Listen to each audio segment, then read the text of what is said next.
What's up, guys? My name is Justin. Welcome back to the channel today, and we are back on Gran Turismo 4 for another car story. This time we are driving the Ford GT. When Ford brought the GT back for the 2005 model year in celebration of their 2003 100th anniversary, we already did the pre-production prototype car in a past episode of Car Stories, but this is the real thing. This is what hit the streets.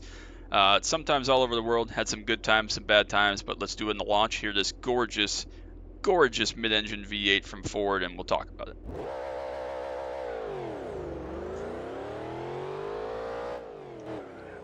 So if you know anything about this car, you either know that it's very historical, obviously being the recall of this car from 2005 or whatever, from the GT40 that won Le Mans in the mid to late 1960s.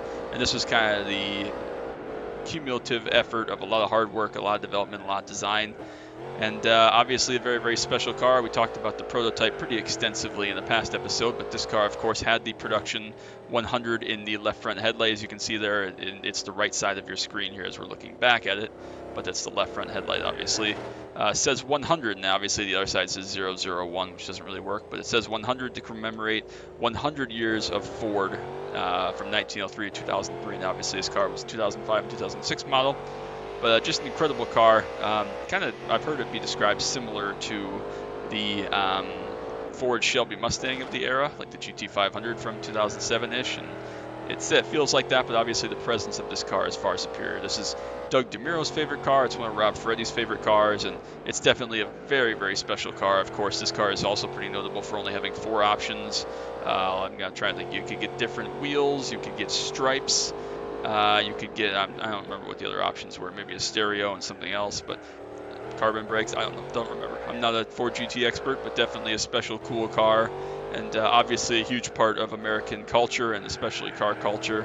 I've talked about before, the thought of an American supercar post 9/11 was a very intriguing thing, and obviously very special to holy shit, am I having a stroke? Patriotism, there we go, that's English, Justin. And again, it commemorates a lot, not just for Ford and their 100th anniversary and their celebration of their accomplishments, especially in Le Mans, but also just American cars as a whole. I mean, even the Viper, like, most people wouldn't take most Vipers over this car. I mean, there are some very cool Vipers, don't get me wrong, some very special, very limited Vipers, but let's say it's just up to the year 2006 when this car came out. I can't think of a Viper that anyone would likely take, other than a race car, obviously, over this car. So that tells you all you need to know about being the top of American cars at this time, and obviously far, holy crap, I am having a stroke, far surpassed the Mustang and the Corvette, etc. So definitely a very special car for its era, and still today. They're very expensive now. They went through a downturn where they were like 150 to 200 grand. Now some are even as expensive as 500 grand, depending on if you can find a Heritage Pack car from 2006. But I got yellow with black stripes, and the reason being that was Matt Kenseth's colors back when he drove for Ford, obviously, with Roush when this car came out. And I'm pretty sure he had a Ford GT. I don't know if it was yellow and black. I would like to think it was, but I'm pretty sure that he had a Ford GT, or maybe it was gifted it as part of his 2003 championship. I'm not exactly sure of all the details, but there have been numerous rumors out there that at one point he owned or still owns perhaps a Ford GT. So pretty incredible, pretty special. And obviously an amazing car. The other thing that people know about this car is that Jeremy Clarkson in Europe from Top Gear in Britain had one, and in the UK, of course, I can't remember if it was converted to right-hand drive or not, but he proclaimed it when he drove it on Top Gear as like one of the best cars he'd ever driven.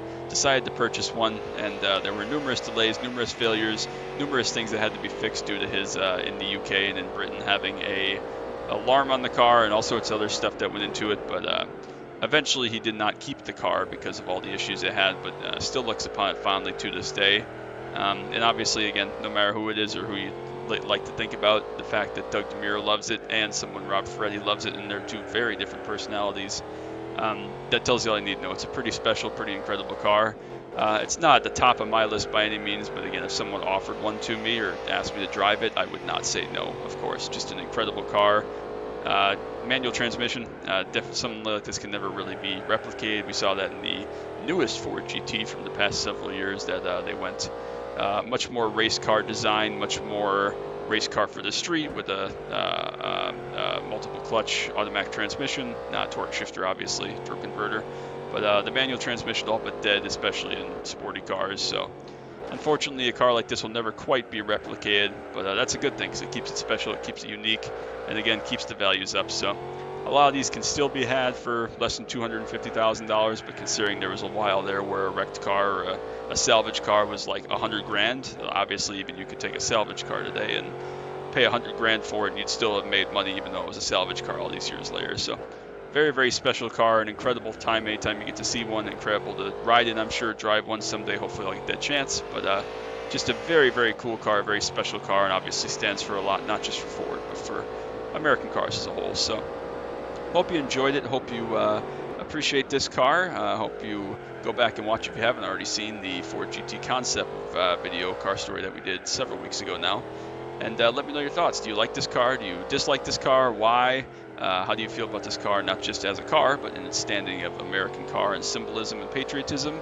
And if you have any strong feelings about it, I'd love to see them and hear them and read them down below. So I appreciate you all so very much. Make sure you drop that like, sub down below if you're new. Don't want you to miss any of the action from Gran Turismo 4 car stories, iRacing content, Camaro content, track day content, other racing games, anything else that I may do. I appreciate you all so very much, and I hope you have a wonderful rest of your day. That's going to be it for me. Till next time, as always, bye-bye.